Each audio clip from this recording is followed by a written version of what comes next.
Welcome, everyone, to Fixed Ops Roundtable After Dark. Ted, we have a room full of people. And not just any people, Kara. We have got the Tech Vengers panel tonight, led by AutoMax Recruiting. And what a superstar team. So, Joe Lockhart, I'm really honored to have you and AutoMax here tonight. Yeah, it's always fun. So Tech Vengers is sticking? Are we doing that? Yes. All right. No, this is fun, man. It's always a pleasure to be here with everybody.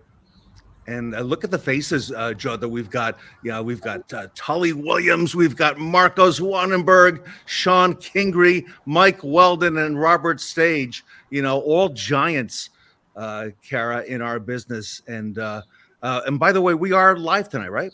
We are live. We are live on Facebook, LinkedIn, and YouTube. So feel free to comment away. We may pop one of your comments on the screen while we're live. Great. And Timothy Wilson, good to see you. And understand you'll be spending the week or part of the week down at Henson Brand. Kara, you got something going on there this week, right? I do. Yep. Tim's attending our first boot camp tomorrow for our marketing plan. So we're excited about that. So I'll see you tomorrow, Timothy. All right. Exciting. And we want to thank, of course, our exclusive sponsor for tonight's show. It is BG Products. BG Products is Partners Beyond Products. So thank you, BG, for all that you do for our industry. BG Products celebrating its first 50 years, and very, very humbled to have them a big part of this.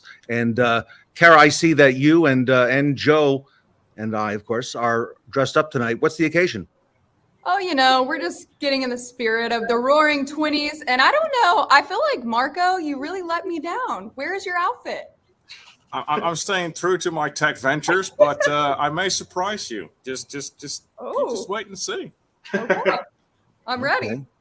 All right. So this is in anticipation, Marco, of a big event that we have up in September. Is that right? Absolutely. I mean, we keep going and growing. Right, Kara? We do. All right. And that event is coming up, everybody, on September, 20th? Is that right? Yes, it's coming up quick. September 20th, 21st, and 22nd. It's the 3-day virtual event, guys. So go ahead and grab your tickets because they are, once again, all complimentary. So go on over to fixedopsroundtable.com to secure yours. Yep. And Jeff Daniel and Roger Conant, we're getting a preview of that event tonight with the technician panel with AutoMax. And everybody here is going to be back on the panel sponsored by AutoMax. And one person here I want to call out, Kara, because you recently did a promo for him. He's going to be a keynote speaker, and that is the great Tully Williams. And Tully, we've prepared a promo, and with your permission, I'd like to go ahead and show that right now. Please, thank you. Nice. All right, here we go. Hey there, old sport. You are invited to the Fixed Ops Roundtable, the Roaring 20s. And it is sure to be one colossal event.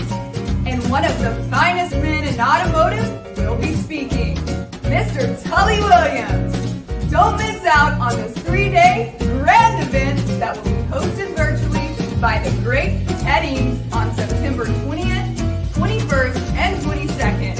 Don't wait a moment longer. Grab your complimentary tickets at fixedopsroundtable.com, and don't forget your dashing attire.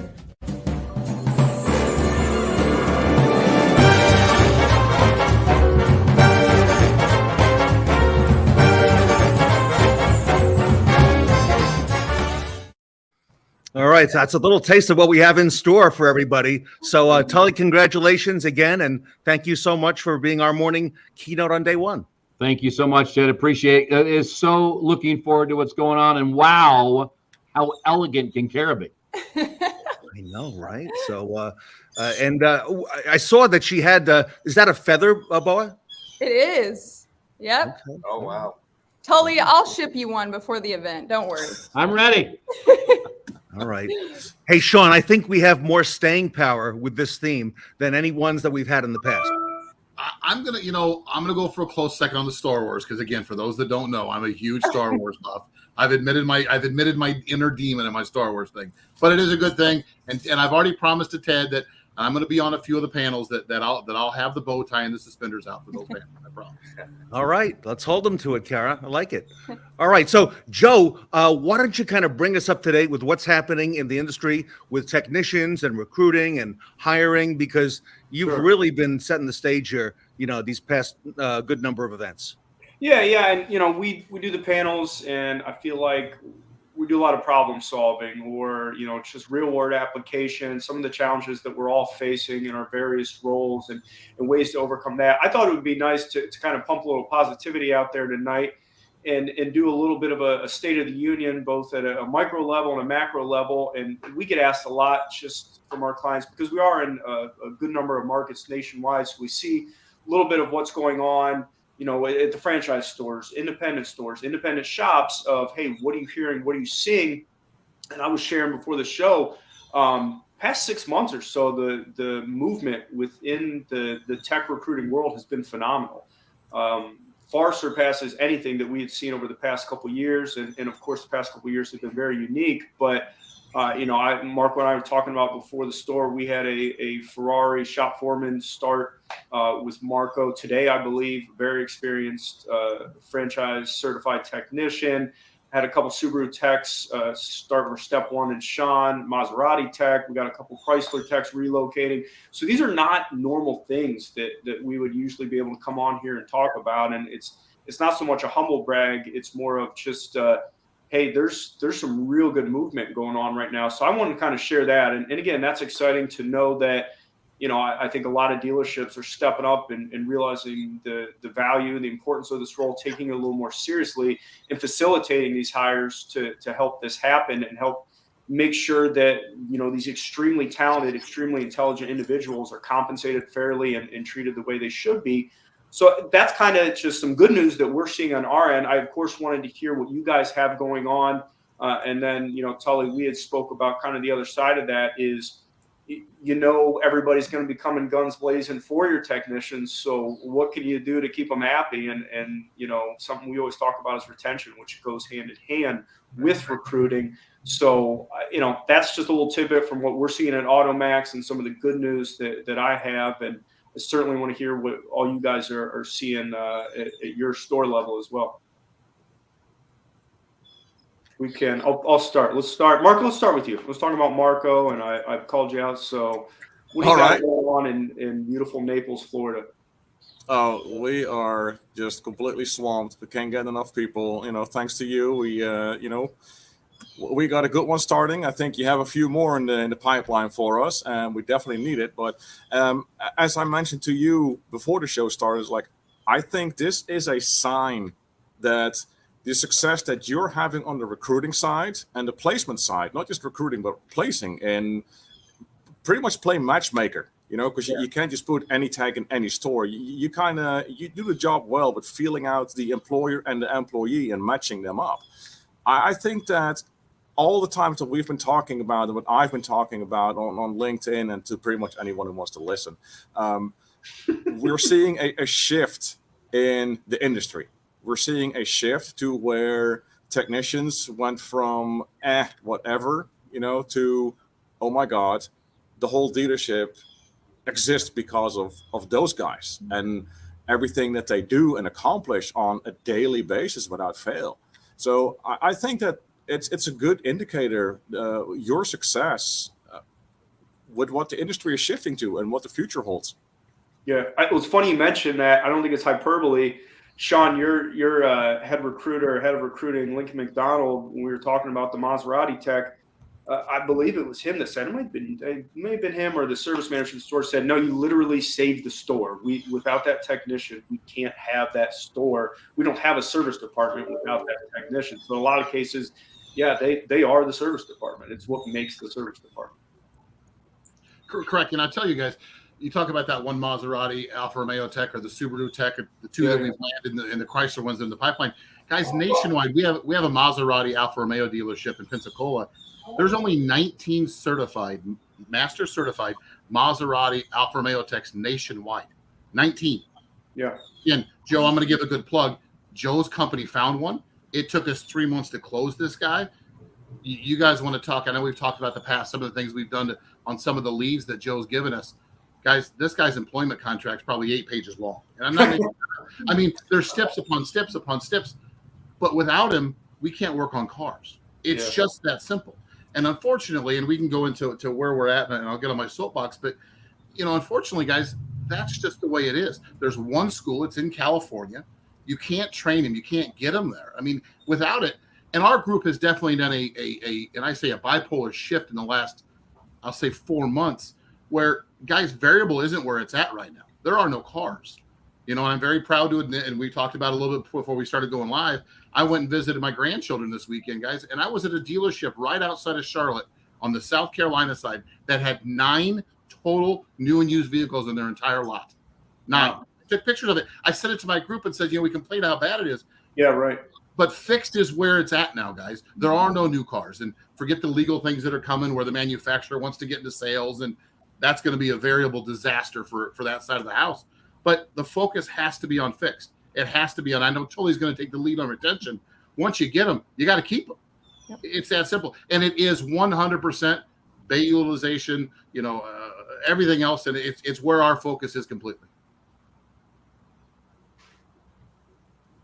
Yeah, absolutely. And like I said, I've said it over and over again, we're trying to create as many conversations as possible. And I think everyone or high-skilled technicians are more open to those conversations, which is what we're seeing.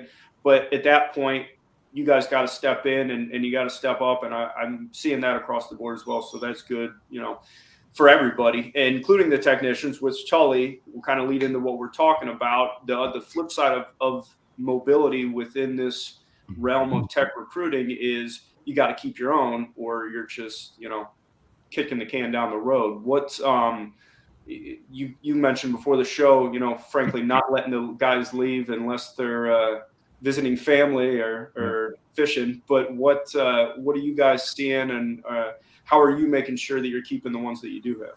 Well, I would agree with Sean. Right now Fix is on fire, and I think a lot of it is the techs that we're seeing are word of mouth, ownership changes in our market, that big companies are coming in with big attitudes and they don't like them. Or it's a word of mouth. Someone's moving to an area where they can afford a house. In California, it's quite difficult. And the Sacramento Valley has, good housing. So I think that is getting that name recognition out there. Neil's been around for 100 years, so we can do it. But I think that after you spend all that time and all that money to get that tech, the biggest thing is, what are you doing to keep them alive? What are you doing to keep them at your store and your group happy? And that's the key issue. I mean, I think it starts with the culture from the dealer himself down, and the core values that we believe in are going to make a person stay. Again, I said it in the past, we had a technician retire at 51 years. That's a big deal, right? A lot of techs out there, 30 years or more. When you find a home, you keep them. The only reason they're leaving is because they're moving out of state, because if someone's thinking about moving, the world comes to an end, and we're going to go right there and find out the whys, right? Is it your why are you changing professions? Why is it because of a family? Why is it you unhappy? That's the easy thing to fix. We can make it happen. I think also is that we want technicians to have a pathway. If we get a youngin coming in with, his first toolbox and coming in, he needs to know how much he can make. We want to show the pathway to $52. We want to put that in writing so they can see it. Make them excited. Show them how they can get to where they want to be. And that truly is going to help with your retention pile. Interesting. You brought up something great that I hadn't even thought of with a lot of the buyouts that are going on. If there's one thing I learned about technicians, they hate uncertainty. Any degree of uncertainty, instability, things of that nature are going to scare away technicians. Change is everything. I mean, if we change the light bulbs, they're like, whoa, what's happening? Yeah. Right? If you come out with a new paper, whoa, it's California. We have to do it once a year. I'm sorry. So I mean, the whole goal is that you got to calm them down, keep them happy, show them the path, prep them for change. Again, prep them for change. I'll say it one more time. Prep them for change. Make them feel good about it. Interesting. Robert, I always like to keep you involved in these discussions. I know I say it every time because you do have a different, business model than all of us. What are you seeing over in the Midwest? How were things been for you, I guess, over the past 3-4 months in regard to finding new techs, keeping the ones you have happy? I definitely continue to grow. This morning, I took 4 phone calls before noon and Wow. scheduled out. I've got about 10 appointments between now and Wednesday. So, being, a small, aftermarket place, it's difficult to keep customers happy. It's difficult to keep technicians moving and make sure that, the vehicles are being fixed. Um, it just keeps blowing up, and the aftermarket is no different than the dealer side. People want their vehicles fixed. They want them fixed quickly. They want them back to them as fast as possible. So, still working with that and trying to balance everything. It just gets more and more difficult. And for people to reach out to Joe's company and to get people, um, that's where it's at right now, because there's no other way. I mean, I'm a very small thing, and what I do is mostly diagnostic and programming and that type of thing, and repair.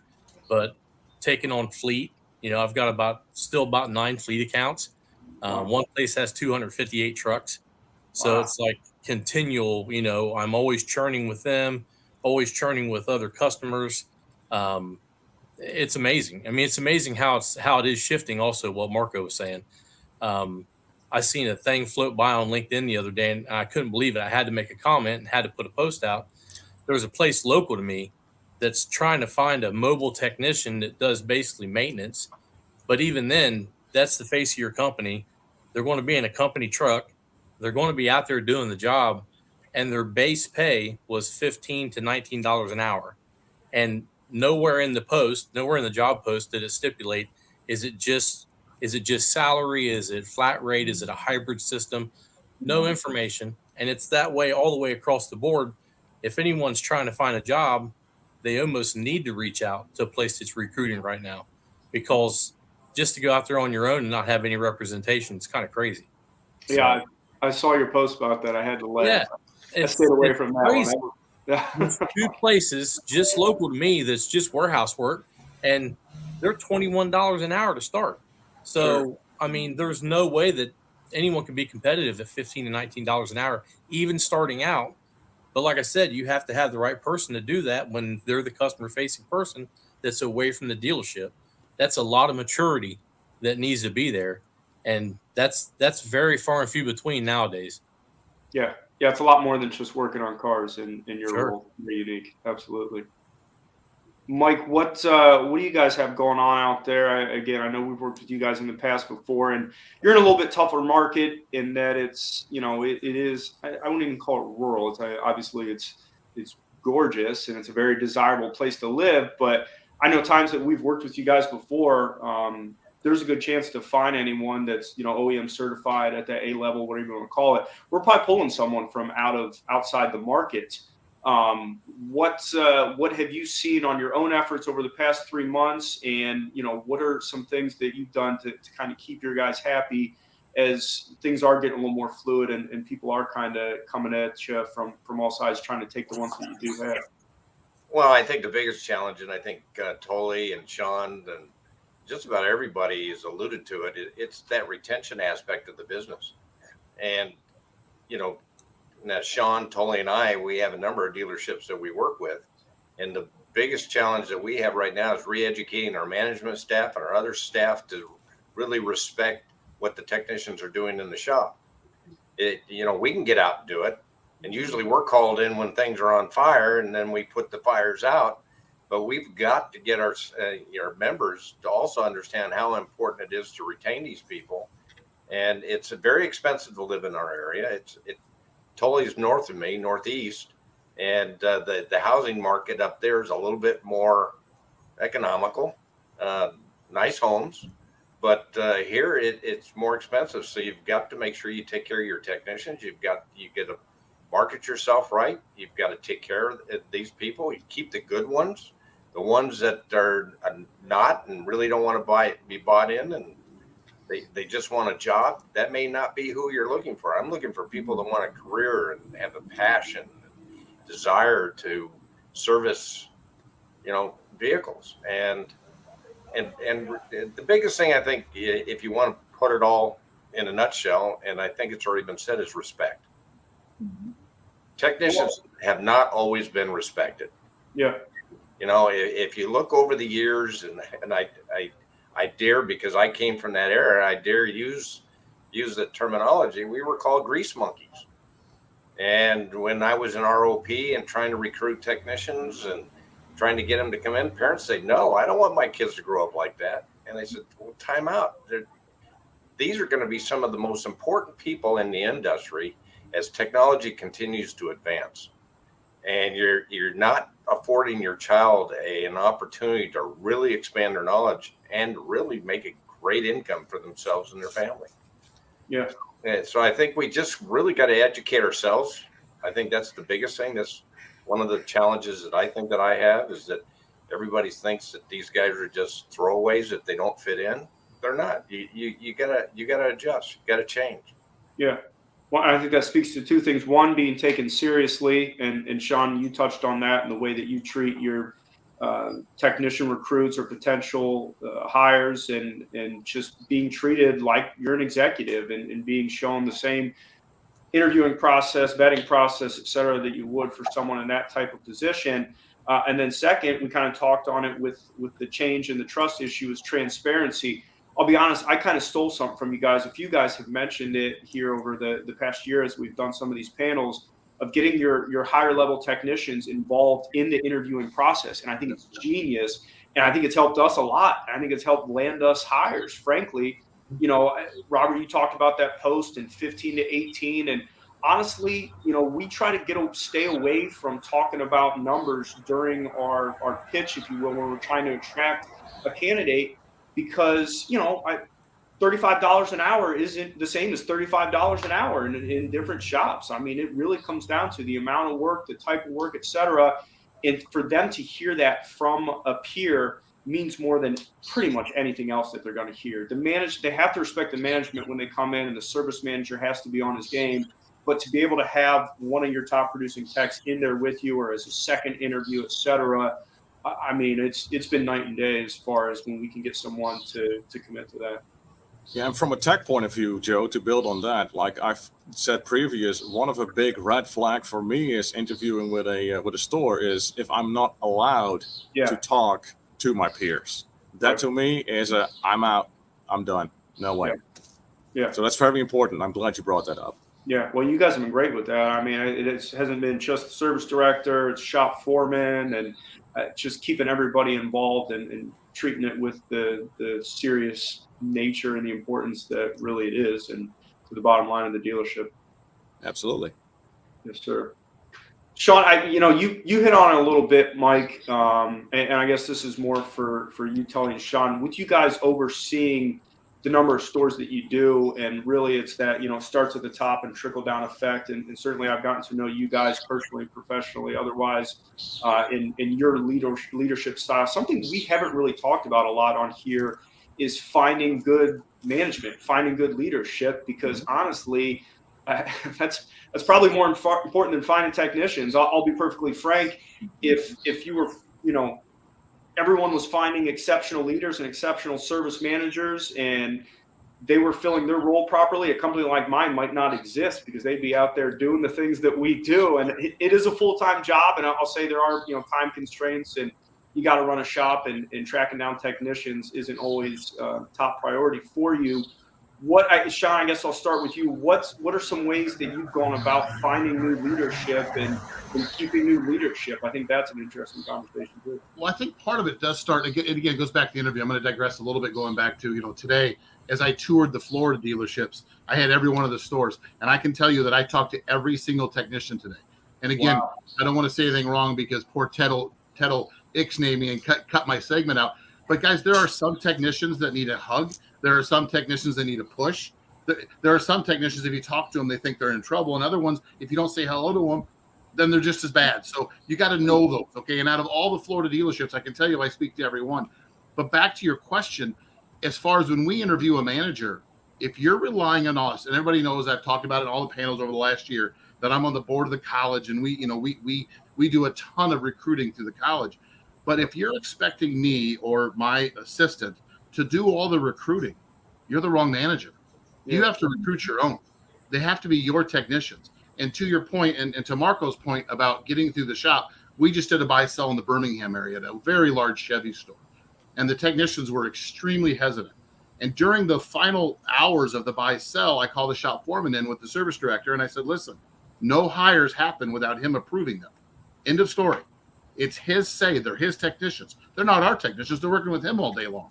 Yeah. Guys, the entire mood of the shop changed from that one conversation, because that shop foreman never had a say in who got hired, who got fired, what their rate of pay was, how they qualified. And all it took, and again, I know I'm from the Midwest originally, where they were union shops. If you want to get a union shop on the side, get your shop foreman on your side. Get the union store on your side. It's the same thing in a non-union store. If Marco's, the shop foreman, doesn't like the technician, it's not going to work. It's poison. So again, it's all about there, Sean. Yeah, right, Marco. I know you have, buddy. And again, it's all about that manager has to be able to recruit. And if they're not the person, and again, Joe, you and I've worked together now for well over a year. You and I know that there's managers that I tell you don't send them a resume, send it to me. I'll do the recruiting, because I'll close the guy. Some managers just can't do that. And in this day and age, they may not be the right manager for the job if they can't. Yeah, it's not in everybody's skill set, and that's okay too. I mean, they have a job to do. Like I said, we feel a need, and we've filled a need for a long time now, because we get it. It's a large job, busy job, and sometimes you need that division of labor, and that's why you have value in your role as well. So I think that when you look at hiring, when you talk about managers, that to me is a crucial role. And I believe that you need to grow all of your managers. Bringing an outside manager in is a disruption. That's a great point. I think that when you look at some of our great managers, our service manager, our BMW store, 37 years. You look at our BMW other service manager, 31 years. You look at our Acura dealership, 29 years. Our Porsche, 27 years. These are people that know our culture and have come and worked here forever. That job is earned, and there was a pathway for them to go up to the next level. I tell you, that is how you have great managers, because they know the store, they know the employees, they know what to do. 100% when Sean, I don't want to hire any employees. That's the store's responsibility. If you want my advice and help, of course, that's what we do. But I am not here to tell you how to run your store. I give you the bumpers, and then I measure the hell out of you, right? That's what we're all about. And I tell you, great managers hire great employees. That's how it happens. Interesting. You bring up a good point about raising your own. It's tough to bring someone outside, especially a multi-store group, large reputation, community. That's tough to just bring someone in and say, hey, here's how we do it. Forget everything that you earn. I know you got 20 years experience, but you figure out, I'm an hours freak, so I don't care about hours per hour. I don't even care about dollars. I don't even care about that kind of stuff. And the worst thing the person looks like, what are you talking about? I'm sorry, that's the way you do it. I don't have to tell anybody. All of our managers, all of our service writers have become assistant service managers, and then become a manager, and then maybe become a director if they want to go to sales to the devil side. They can choose what they want to do. But the point of it is that they know how we do business. And we don't have that distraction, right? We don't need them going out there. Well, what the hell is this place all about? No. That's not how it works here, bro. This is how we do it. This is the way we want to make it happen. Yeah, we go to the end of the world before we hire a manager from out. I promote from within. And I've only hired one in this entire group. I've only hired one manager, and I got lucky. And that was years ago. But everybody else, they're promoted either from a technician or a service advisor or something of that nature, and we culture them, and we make sure that they understand what we're about, and that makes that culture. You start pulling everybody together, so when something happens, everybody gets around each other. They don't place blame. They don't say it's somebody else's fault. I think to add to that, Mike, you're spot on. Is that also too? Is your service managers hiring their replacement already? Right? Yeah, that's right. It's kind of like right up your alley, Mike. Yeah. And it can't be somebody that's afraid of getting replaced either. It's not about getting replaced. It's not. No, it's not. It's not about getting replaced. If they're afraid of that, they're the wrong guy too. They just are. Yeah, I put people in place that I want them to replace me. Mm-hmm. I want somebody that's just as good, if not better than I am. And I tell you, if you have that culture like that, everybody pulls hard.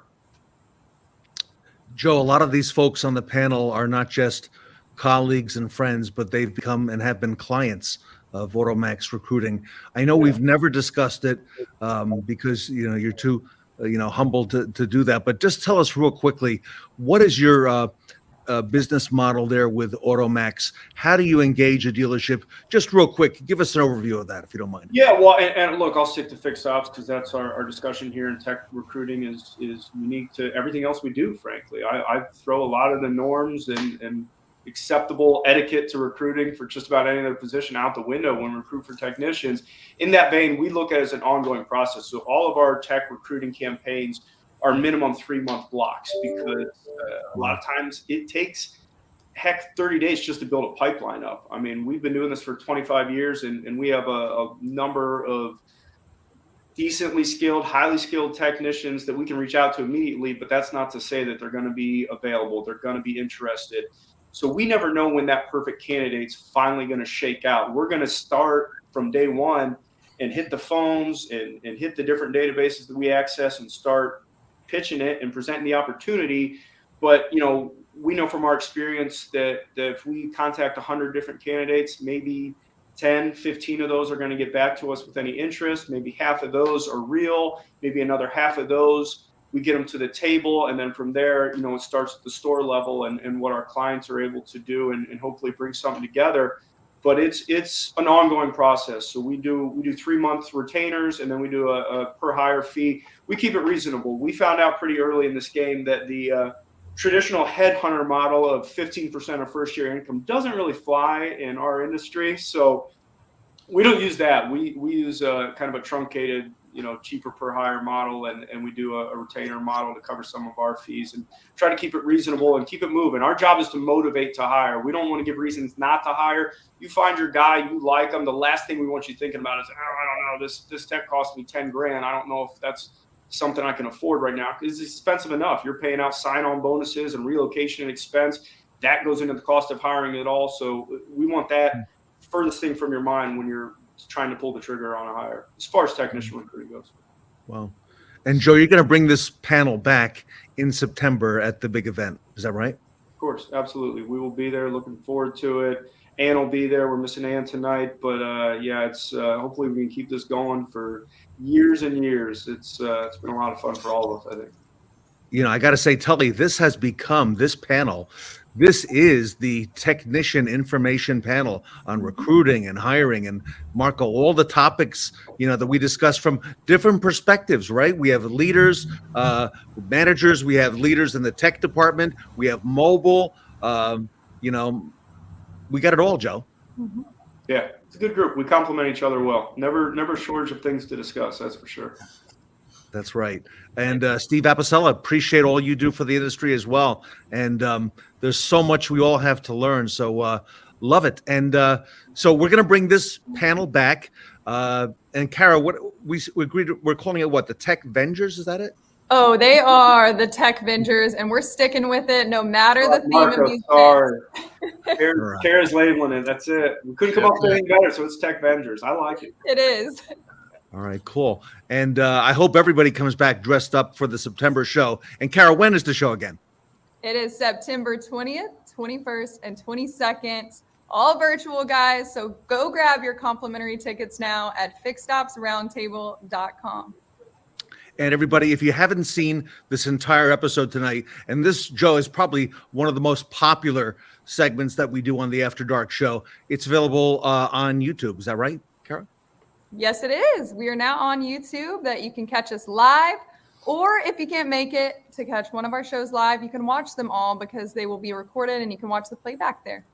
Great. So we're excited to have this panel. Joe Lockhart from AutoMax back with us, Tully Williams, Marcos Wanenberg, Sean Kingery. What an outstanding lineup, Mike Weldon, right? And, Mike, all you do for the industry, that interview that you and I did, got a lot of good accolades on that. Robert Stage is going to be back, and Robert will be part of the mobile panel as well, which is another huge thing happening on our industry. And over the next couple weeks, we'll be announcing a lot of the additional speakers. We've got a great dealer lineup at this show, and I'll just show two of them, Tully, if I may, really quick.